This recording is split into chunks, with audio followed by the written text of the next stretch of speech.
Welcome to Verbal Pick Radio, where we give you a verbal image of life, and we are everyday people. Like to welcome you all to the show.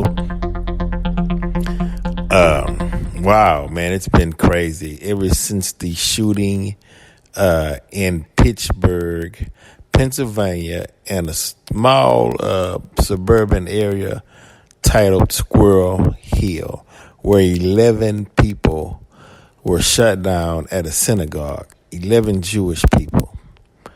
Prior to that, you had a Caucasian male who tried to enter into a all-black church in Kentucky. He couldn't get in. He went to a nearby Kroger's, shot two black people randomly, and stated that whites don't shoot whites. And he was arrested. Now, this all ties into immigration, because white people are feeling threatened that, one, white women are not having enough children. They feel as though their population is dwindling, and they don't want the process sped up by brown people and black people coming into America, mixing with white women and white men, which will take them down even faster. So they feel as though their backs are against the wall. So now in their minds, they're fighting back. But fighting back against evolution, fighting back against universal law, fighting back against ideas. It's absurd. It's absurd. Why is it absurd? As CBSN stated, white racist or white supremacist or white nationalist groups kill more people in America than Middle Eastern terrorists. More acts of violence are committed on the soils of America by white males than any other race of people in America. Now, question. I just saw Louis Farrakhan on television as being one of the ones who spews anti-Semitic rhetoric towards Jews. But in truth, can you go back any point in time to see where any follower of Minister Farrakhan's or black people in general who attacked Jews? Black people don't have the history, whether it's Nation of Islam, whether it's Black Panthers, whether it's any militant group that you may deem militant. You can't go back in any time in history and show where Jews were randomly just attacked, for one. Now, black people have had a bone to pick, I could say, with certain members of Hollywood.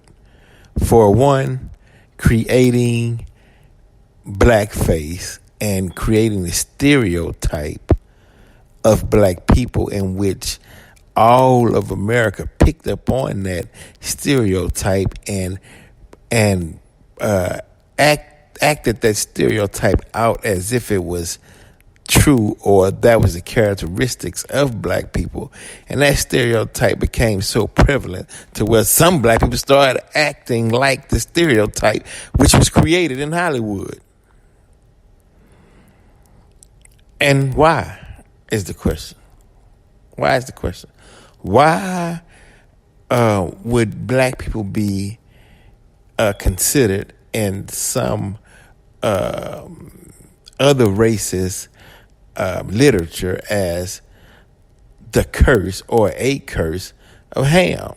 Why create that and put that on us to have us live under that dark cloud and be pointed at and ridiculed and mocked by other races by something that someone else created and put us in that bag? What was the purpose of that? I mean, these things is I guess what I'm saying is the truth has to come out and these things has to be discussed and people want to know why. What's the reason? Because when you come on television and you say, hey, look, man, we all have to get along. And I agree, we all have to get along. But getting along starts with some dialogue and some apologies and some answers to the reason why. You can't make a broad statement such as we should all get along. Okay, well, come on, let's sit down and deal. Give me some reasons on what was the purpose of you attacking me. What's the purpose of the white Christian male attacking the white Jewish or the white Jews? Because honestly, other races, as far as black, Hispanic, black and brown, can't tell the difference between a white Jew and a white Christian, unless they have some obvious garb on or some necklace or something that's stating, or a T-shirt that's stating that I'm a Jew. But other than that, we don't have any way of knowing the difference between a white Christian male and a white Jewish male. Unless the Jewish male has on a yarmulke, but other than that, or if they dress like the Sephardic, unless they have the locks or whatnot on, then we could say, yeah, he's dressed in Jewish garb. But if you looked at a lot of the victims, the 11 victims, and the Square Hill at the synagogue, I couldn't tell if they was Jewish and if they didn't state it on the news station, is what I'm saying. But now we're just trying to clear the air here, because when you and it's true, now you're playing into Trump's world, when you go out and make statements without for one, without bringing the other person on to clarify the statement, just in case it was taken out of context. You see what I'm saying? So you leave it on the table and you shovel fear to the American people, and it goes into this panic. And then you have the president comes out and say, see, fake news. The media is the real enemy of the people. The media is evil. And then the media is like, oh, why are you blaming us for what's taking place? Isn't it not the rhetoric of the president that's heating up the white supremacists to go out and attack other nationalities as far as race or color or creed or whatnot, when a president specifically came out and said, hey, I'm a nationalist? Now that has to be looked into. Now we're discussing the 14th Amendment. As you may have heard on previous broadcasts, I said that Kanye West's face will be attached to the 13th Amendment, and that will be a big discussion, because that'd be a bigger discussion than the 14th Amendment, simply because, as one Caucasian lady stated, that we all are immigrants. She said it's just that her ancestors came, listen to what she said. She said her ancestors came to America legally, and they did it the right way. Wait a minute. Wait. You saying coming to America, taking land from the original natives of America without their permission, meaning the Queen And go back and look this up, but a lot of the people who came to America, or if you claiming your ancestors, they were prisoners. Queen released the prison gates and told them to go establish America. And they did that after the so-called Columbus discovered America, right? So now look, the Queen didn't send a letter to the natives saying, hey, we want to come and visit the Americas, and do we have your permission, and would you mind, please CC your response. Not at all. They just came over here, snatched the land, took it from, moved them on reservations, moved their people in, and said, this ours now. And here's the rules we're going to follow in our country. They even crawfished on the Queen to where they had to go to the Revolutionary War. Because the Queen wanted to, hey, man, pay taxes. I opened up the prisons. I sent y'all over here, set y'all up with some money and whatnot. You were still under the cloak of the crown. Pay the house. And then the new Americans was like the New York and the New Hampshires, and you know what I mean?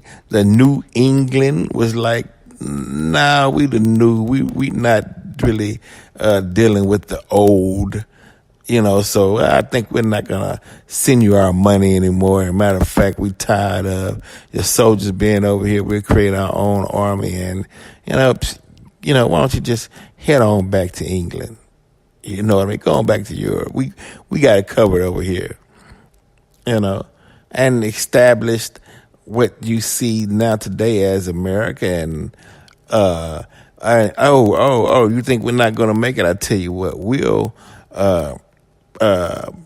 enslave the indigenous people that's already here. And matter of fact, we'll even bring some over from Africa, and we'll work them for 400 years for free labor, and we'll amass so much amount of wealth till, matter of fact, we'll be more popular than Europe. So don't worry about it. Our ancestors came over here legally, and we did it the right way. Okay, if that's what you want to believe, right? As though that period of not allowing the indigenous, the original man, black man in America, not being allowed or able to read or write for an extensive amount of time, as though they would be docile and feeble and childlike forever, in which you have that old thought in your mind, which is far from the truth. Far, far, far from the truth. Please don't think that people are not seeing what's going on in the pattern, or not. Don't think that the minorities, or what you deem minorities, don't understand the code words when you talk in code. When you talk about and say such things like the 14th Amendment, look what's going on. They're becoming the majority in California, Texas, New York. They're taking over the population. We know what that means. You're saying that it's beginning to be more of the brown, Central South, Spanish-speaking Mexicans. It's beginning to be more of them than the Caucasian man, and we have to do something about that. And instead of saying, hey, man, wow, why is it that the Caucasian male and the Caucasian female is going after the black man, black woman, brown man, brown woman, and even the Asians now? What hell? How did Becky find her way to the hood? How did Becky and find her way at the rap shows? You saying somebody came and kidnapped her and drug her down to the hood in her own car, left the hood, went to the suburbs, grabbed Becky and drove her down to the hood so she could spend time with black people. Come on, man. The reality is starting to speak more loud truth than the rhetoric. Verbal Prick Radio, we're out.